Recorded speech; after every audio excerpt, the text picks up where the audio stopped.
I'm Katie McGee, and we are here in Denver at the broadcast studio at GBTA's Convention 2025. It's my honor to be joined right now by Bob Summers, S.V.P. Global Sales of Delta Airlines. Welcome, Bob. Thanks, Katie. Thanks for having me. I appreciate it. Nice to have you. First of all, early congratulations. Delta's about to celebrate its 100th anniversary. Yeah, we're excited about it.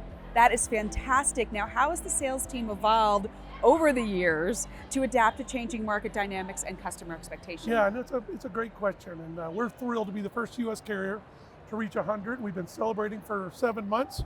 Got about 5 more months to celebrate. We started as a crop dusting company in Macon, Georgia, with 30 employees. And if you fast forward 100 years, now we have 100,000 employees, 200 million customers. It's a lot has happened in 100 years. It's really meaningful for me because I've been with Delta 41 of those 100 years. So I've seen the good and the bad and the ugly. I've seen this evolve. One of the things I think has been really the North Star for us has been our focus on the customer. If you look at videos from 100 years ago, our founder talked about putting yourself in the eyes of the customer. And we still do that today, 100 years later, focusing on what their needs are, asking them what we can do to be better. So we're taking, 100 years is important. What's more important to us is the next 100 years. So industry-leading sellers, industry-leading products. We try to stay ahead of it. We're big on asking our customers, what is it that we need to be?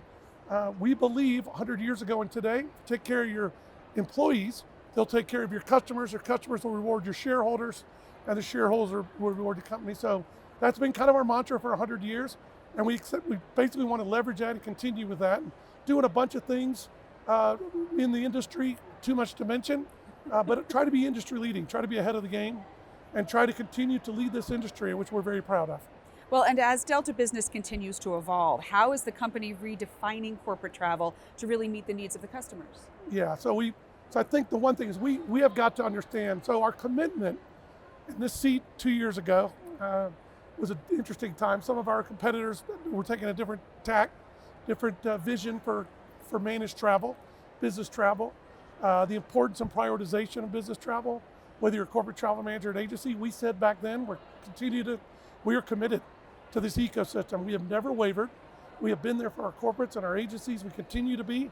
They've rewarded us with market share and revenue. We've got to shape our future around the needs of our customers. Corporate is our bread and butter.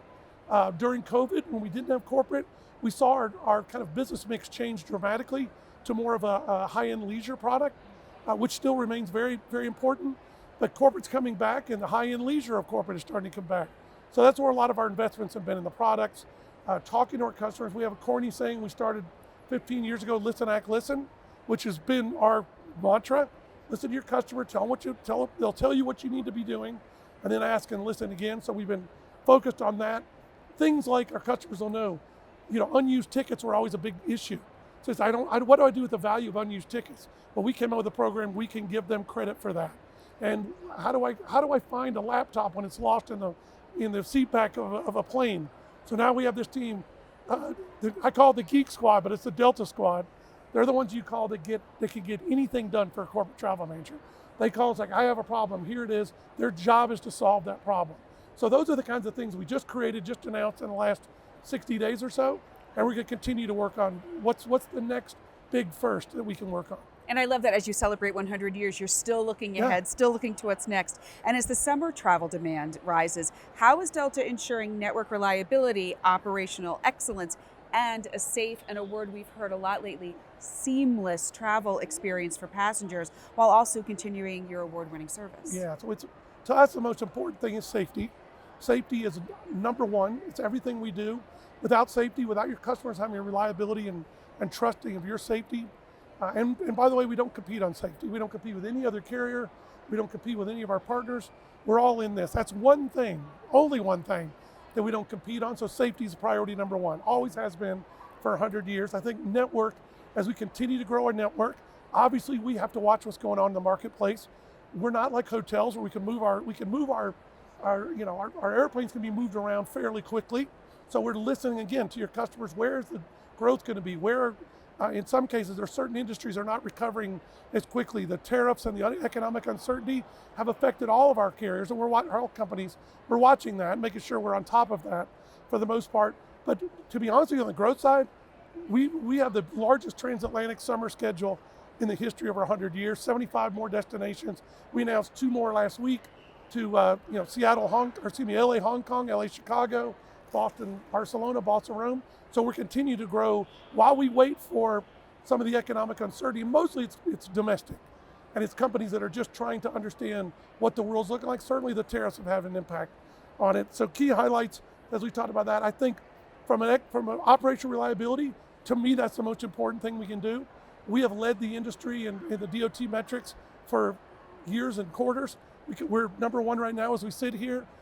We have a program called the OPC, the Operational Performance Commitment. If we don't finish the year in 1, 2, and 3 in the DOT metrics, we'll write you a check.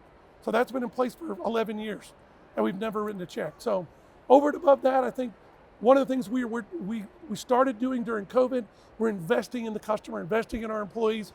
So you'll see us do a tremendous amount, new aircraft coming on all the time, wide bodies, smaller aircraft, expansion of our partnerships. We're very happy about our partnerships, and we think it's industry leading, so we're working with them. They're also expanding. From our perspective, what's the next generation of aircraft? Because where are you going to go? We just announced we're going to go into India. Well, we have to go in there with the largest aircraft, so we're starting to put more orders in wide body aircraft, so you'll see more of that. Let's see, what else? I think from our perspective on board, we're investing a lot on board. So free Wi-Fi is my favorite. We started that, I announced that sitting with Manisa 2 years ago. Nice. Free Wi-Fi, first US carrier to come out with free Wi-Fi. Now over 900 airplanes have it. Latin America, all of Europe and some of Africa done, will be all done by the end of the year. So that was really big. The one thing, to be honest with you, Katie, what we found out when we now scale of it a year is we've saved corporations over $50 million by having free Wi-Fi. So if you expensed Wi-Fi before and now you don't, we have an algorithm that can track that. We didn't see that as a benefit, but it's a huge benefit. Wow. And then last but not least, obviously from our perspective, it's really what we're doing in the airports. We use COVID as a time, actually where everybody else was kind of standing down in COVID, we went crazy. We elevated and moved forward on LAX, on JFK, Salt Lake, Seattle, taking advantage of COVID because the construction crews were available. So we manufactured all the 4 of those terminals 3 years early. They're all industry leading right now and critical importance. The lounges are really important to this crowd. We now have over 700,000 square feet of lounges, 53 lounges. We have out there. We just opened our Delta One lounges, which we're very excited about. Really speaking to the premium experience. We've got Boston, LA, Seattle, New York, with Atlanta, Minneapolis, and Detroit coming. So just investing, $12 billion worth of CRE benefit that we pushing forward. Again, just trying to stay ahead of the game, trying to make sure we're delivering what our customers want us to be there for. All at 100 years old. It is 100 amazing. years old. I feel every day. No. I feel every year of 100, to be honest with you. No, you're not. Not a day over 29, I know. No, yeah, this is my 20. I got the badge that says 20 plus on GBTA. That makes you feel old.